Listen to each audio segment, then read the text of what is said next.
Good morning. Welcome to Smart Social Secrets Live.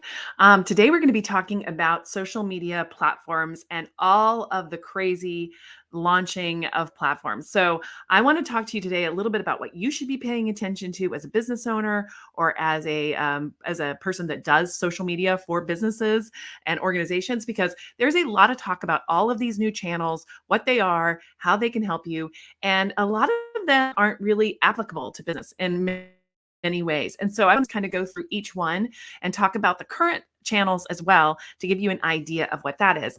One of the first things I wanted to show you was a really interesting stat that I just found, like as I was doing my research for this, that I wanted to share with you.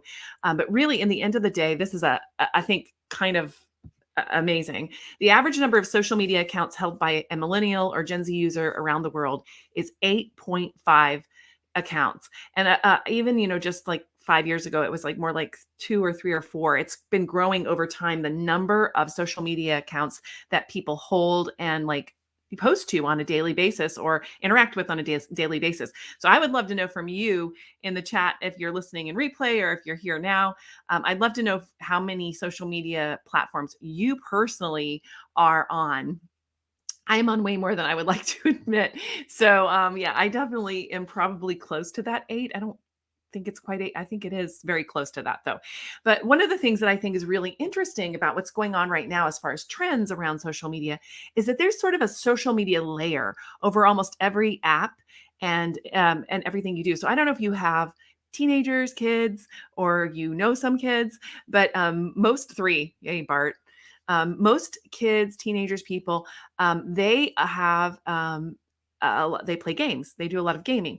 And inside of these games, there is often a social layer, meaning there's a way to chat, or they have other places where they connect and chat during the games and they game together. So there is definitely a younger generation right now who's growing up using social media as a layer to have a conversations with people while they're doing other things as well. So I do believe that's a huge trend. I believe that social media is going to become a layer over all apps. And so right now we talk about which app should we be on, where should we be, but I think the future, and this is the far future, so I'm starting there, is going to be this social layer that's over the top of everything. And we still see it too with Twitter. I mean, that's why Twitter has been so popular over the years. It's because it shows the trending things that are going on in the world, and people go there to talk to each other. And yes, a lot has happened on Twitter in the last couple of months that may change that people are afraid that things may change there.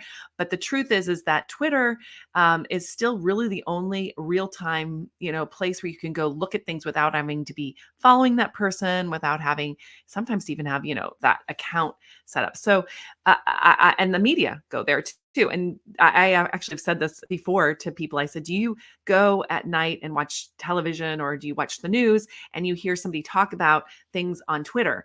And people will often say, yes, I'm not on Twitter. And I'll say, but you kind of are on Twitter, even if you're not on Twitter, because the news is doing that. So, eventually, if the news moves away from Twitter, we're not going to have it. So anyway, that is not why I'm totally here, but I want to tell you that Twitter is not irrelevant yet. So keep watching that with great eyes. But because of the issues that are going on over at Twitter and people's concern, I went to look for, and all of us have looked for, Twitter alternatives. Like, are there any Twitter type of alternatives out there? And in a minute, I'm going to show you. But before I do, I'm going to let you know that the number one social media network in the world is still Facebook.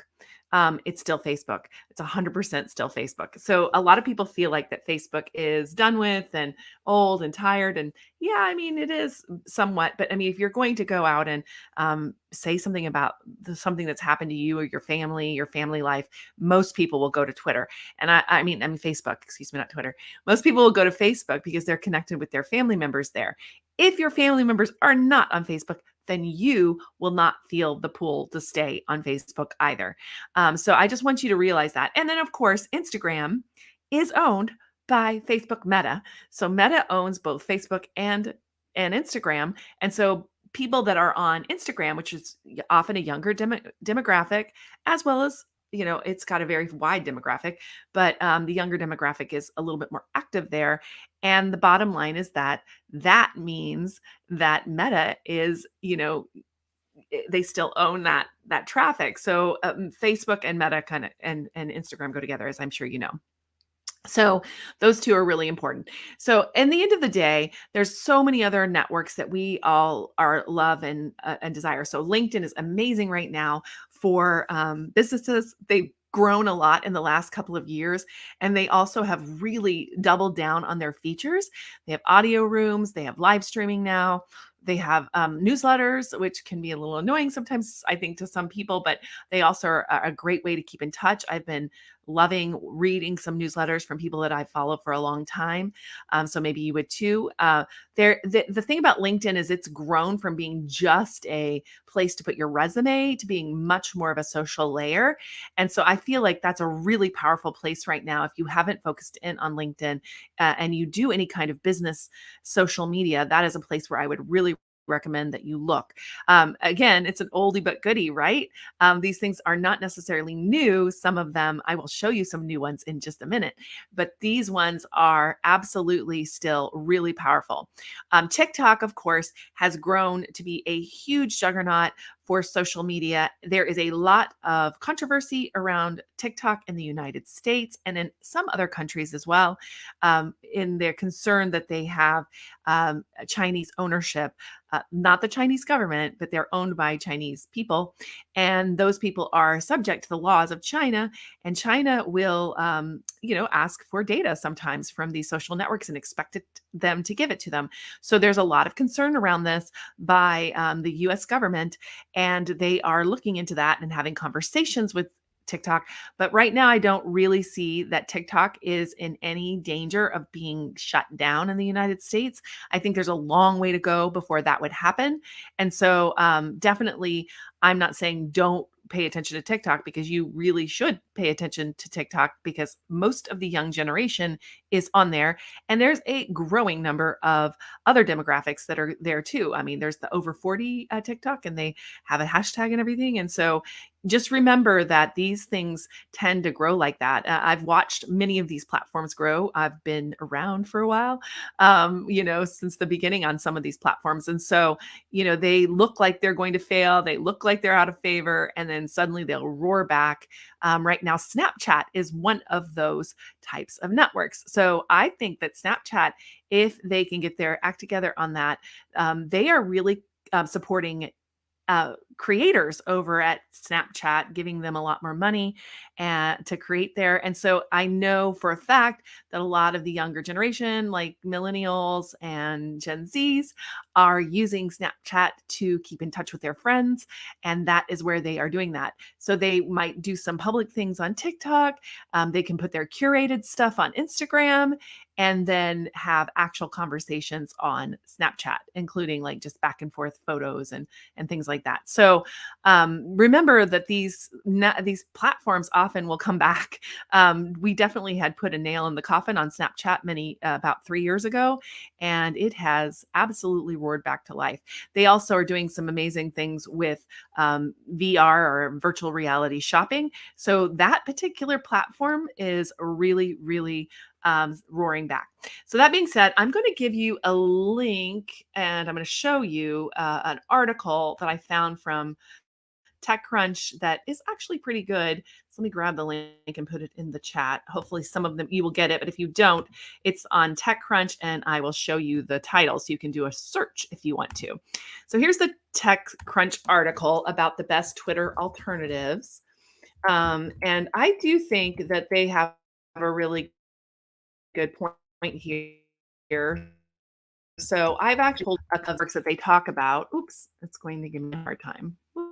Okay, there we go. They talk about 3 specifically. I want to make sure this is big enough for you to see. They start with, okay, I'm going to get to the point where you can see it and slow down. There we go. So they talk about Mastodon, first of all, and I will give you a little bit of information about Mastodon, and I'll show you what that looks like. So I just pulled this up because it's easier to see. This is Mastodon, and I am going to say for right now, I am not bullish on Mastodon. I'll be honest. I mean, it's very trendy and whatnot, but I'm not super bullish on it because it is very specific to very specific audiences. So the way it works, you can see here it says servers. They have different servers that are networked together across the internet. So that's the way Mastodon works. They have all of these different servers, and they're individual servers, and you have to decide which server you want to join. And these servers are run by individuals, volunteer individuals that have a community around that server of usually specific types. So I was talking to a journalist friend of mine, and he said that there's a journalism server, for example. So journalists are joining that server, and they are connected loosely across. So you can go look at information on other people's servers once you've joined, but they aren't connected like with search or anything like that. So Mastodon is just a very group like thing. So if you have a community of people that are on Mastodon, then you very well might want to actually work with them. You might want to go and get on that server with them. So unless you do have that community that's already kind of built in, I wouldn't suggest Mastodon, especially not for business, because it's not really a business type of platform. It's really not meant for you to go and connect with your customers and like some of the other platforms are. It's really meant to be like a place that certain individuals with certain interests like congregate. So it's got a feed just like the other ones do. They say flexible because you can find other servers and you can move your profile to a different server if you don't like the server you're in. The profile goes with you from server to server to server. It is a good thing. So I'm just saying, it's a little bit complicated too. So remember, this is like kind of geeky. Mastodon is hard, and it says it's safe. We can't control the servers, but we can control what we promote on this page. Okay, so again, like the server community is super important to whatever you join here. So it's a very complicated thing. So my question is then suddenly you think, well, what server should I join? Well, then you have to come here and you have to read all of these different server kind of statements. So it's like each server has its own profile. You see? So Geekdom Social, Cup of Tea. So this is a small community for casual chit chat, UK based. General purpose one here. It's just really specific. This is a Danish server, so that's probably all in Danish.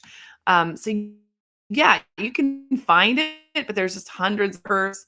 And well, hundreds there are, because you get along the side, it tells you what you can join. So you can join all these different servers based on your specific interests. So in the end of the day, unless you're doing it for community, I don't think Mastodon is necessarily I haven't joined it because it would take time away from the things that I'm doing already. And that's why I don't. Okay, so enough of that, since I don't recommend it. I mean, I do for if you have a specific community that you're part of. Okay, the next one is called Post.news. And Post.news is the most Twitter-like that I've seen. It's got a feed of different news items, and you can sign up for it, and it just does this really great feed. It's much more simple looking, as you can see, than Twitter is, although they give you full articles. And I think that's why, Twitter itself has said, Elon Musk has said that he's going to expand Twitter to be little articles. I kind of think that's in reaction to this post thing. So, you can see how that works. It just looks like a news feed, right? Like any given day. And so, yeah, so that's how that works. So post.news is kind of a newcomer, and people used to have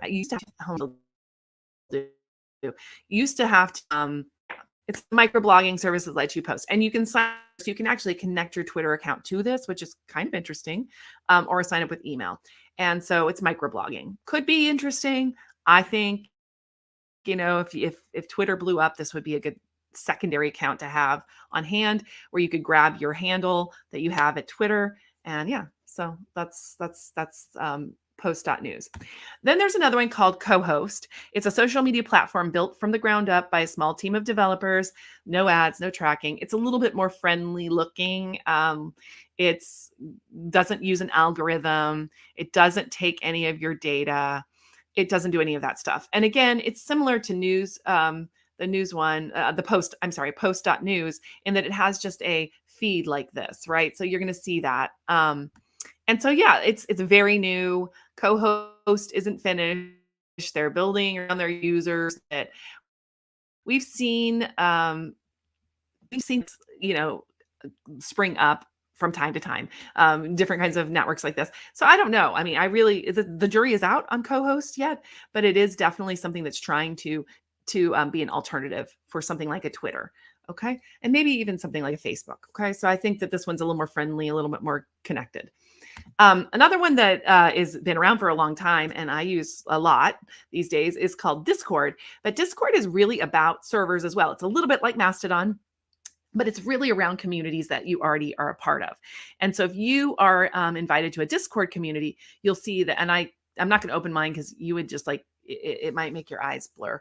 I am a member of Discord and I'm in a number of Discord servers. In fact, I'm writing a book with 35 authors that are a part of a Discord server that Mark Schaefer runs. So Discord has become a very creative place for me to connect with other marketing professionals around that. So again, it really depends on if you think that this is something you should invest in. And I know some brands are also using it. I know for a fact that Skittles has a server that they use on Discord that they connect with their audience. And that audience was built on Twitter. So they have a Discord server so they can go deeper into those relationships. So I just feel like, and they go into other Discord servers to interact. So in the end of the day, brands can use Discord in that way. You can create a branded community where people can come and where you can give them rewards and badges. And there's a bunch of stuff that you can do inside of Discord, but it does take some programming knowledge of the Discord platform. So you have to know how to create a server, that kind of thing. So you can join and not have to know anything if you know of a server that you want to be a part of. Anyway, so that's Discord, again, a community-based server, right? So again, I put the link in the chat, but this Tech Crunch article goes over in detail each one of these. I gave you my take.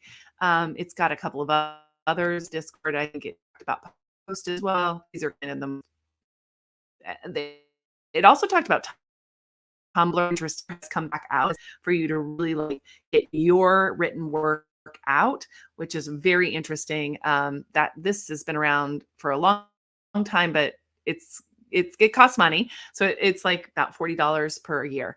And then co-host is on here too and goes into more detail there. And then now there's another one that I honestly, they call it a wild card, and so do I. It's called Bluesky. And the reason why it's interesting to people is because Twitter CEO, the guy who started Twitter, Jack Dorsey, no longer the CEO, of course, but Jack Dorsey helped to create Bluesky. So you can't really get into Bluesky right now. It's sort of early beta, whatever. So Bluesky is coming, but it really is supposed to be, something that's going to expand to be sort of a Twitter, alternative. So I just wanted to put those out there as Twitter alternatives, but also just general alternatives for social media.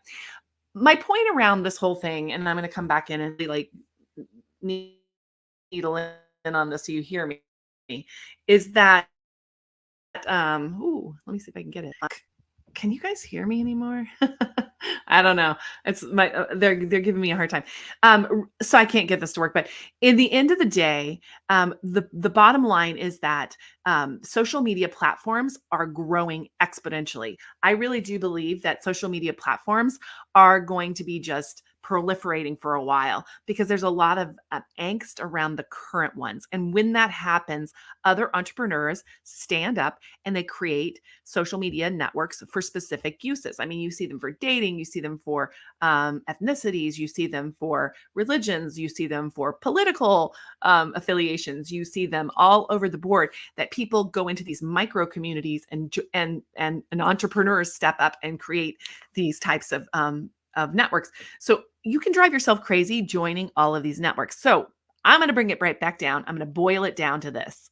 Where is your audience? Where are your customers? Where are the people that you care about influencing? Where are they hanging out? That is where you need to focus. And you don't have to focus on all of these networks. And I often tell my students and my clients that I want them to focus on one, specifically one network, all the way in. Like I want them all in on one network. And then I want them to have a secondary network where, in case that network changes or something shifts or whatever, that they can go to that other network. So they feed that other network as well, maybe not as much content or whatever, or just however they can make it work. Depends on their staffing, right? Now, if you have a big company, you probably need to be on the majors. So that would be, to me right now, LinkedIn, Facebook, Instagram, Twitter, and Twitter is kind of, it depends. Are you more newsy? Are you news feedy? For me, it's really important. But those ones are the ones that I'm recommending right now. TikTok, if you can do the short form video and keep up with it. And so I do believe those are the real big ones right now that you need to be keeping your eye on. And Snapchat could be an up and comer. It's really for more trendy brands and on trend type of capabilities for now. But I would keep my eye on it, maybe have a profile there, just to make sure, because I do believe things are shifting around that particular platform a little bit. So yeah, that is kind of what I'm thinking. Oh, am I? Sorry, Lila. I'm on three. Yeah, I know I was cutting out a lot. I think I'm back now. Something was doing weird there. So again, going back to the TechCrunch article and looking at that, but those newer networks that I think are really doing well are, number one, honestly, is Discord. This is one that isn't new, by the way, but one that I think that has a really great opportunity for you to build a branded community in. And then number two, Post.news, I think, is kind of interesting because it does look a little bit like Twitter. If you want to replace Twitter with something, you might want to try Post.news. There's a new one called Co-host as well, but I haven't tried it yet. I don't know. It's still in very, very early stages, so it could go up. And that one's these are more open networks. So Co-host and Post are more open kind of networks where you just join in and there's a community there already. Discord is one where you need to create a community or join one that already exists. So looking out for that. Definitely some brands are doing that. And then, yeah, that's pretty much what I'm thinking right now. So in the end of the day, focus on that one network that really your people are at. So again, it boils down to people, not technology. So I love technology. I love new things. I am a cutting edge person. I'll go try it. If it's there, I'm going to try it. But in the end of the day, what really matters are the people that you want to connect with. And if you spend a little bit more time figuring out where those people are and then going there instead of what's trendy, I would just recommend that you do that. So if it's Facebook, do not feel ashamed that if you're getting great interaction on Facebook, use Facebook. If you're not getting great interaction on Facebook, try something else. Try Instagram or try LinkedIn if you are more of a B2B or even a B2B type of brand. If you're a B2C type of brand, try Instagram. Try different things and see where your audience is connecting with you, where they're responding to you, and then double down on that. So don't get overwhelmed by all the things, all the shiny things, because it's going to continue to fragment. That is the way this is going to work. And I do believe, as I said at the beginning, that there's going to be a social media layer over all of the networks. For example, I'm going to give you one more example before I leave. I've been watching a lot of YouTube creators lately, just around true crime. I'm kind of a true crime junkie, kind of like it. My husband makes fun of me for it, but I've been watching that. And a lot of the true crime, big YouTubers are also on Twitter. And they're like, we weren't on Twitter, but this is where we can connect with our audience. And that's where they share small, quick bits and news because, things go fast and, like, say, true crime. So that you can follow them on Twitter and they put stuff out all the time and tell you when they're going live. They do all that stuff and it's working great for them. It's working great. And then some TikTok creators are also sharing onto Twitter, and Twitter has not been, kind of blocking that. Some other networks like Instagram don't like that, but Twitter has been okay with that because it's building a community around that. So, and anyway, just some ideas about how some of these networks work together. Anyway, I'm going to quit, but that's everything. And I've got to jump to another call. So I will talk to you guys soon, but let me know in the comments if you have any other idea. Yeah, Lily, we have a community of 25 on Facebook and we achieve 50K in the inner circle. Yeah, these are what we focus on. See, it's just like, guys, don't change something if it's working. Don't change something. So Lila, thank you for sharing that, because I think sometimes people feel embarrassed or ashamed because they're still focused in on it on Facebook. But if it's working, that's where you need to be. And as things, you want to have some alternatives, because a big community like that, where are you going to go if Facebook does something that breaks it? So think about that. Discord might be a good place, just FYI, for a private community. Anyway, all right, guys, I'll talk to you soon and have an amazing, amazing day. Take care. Bye.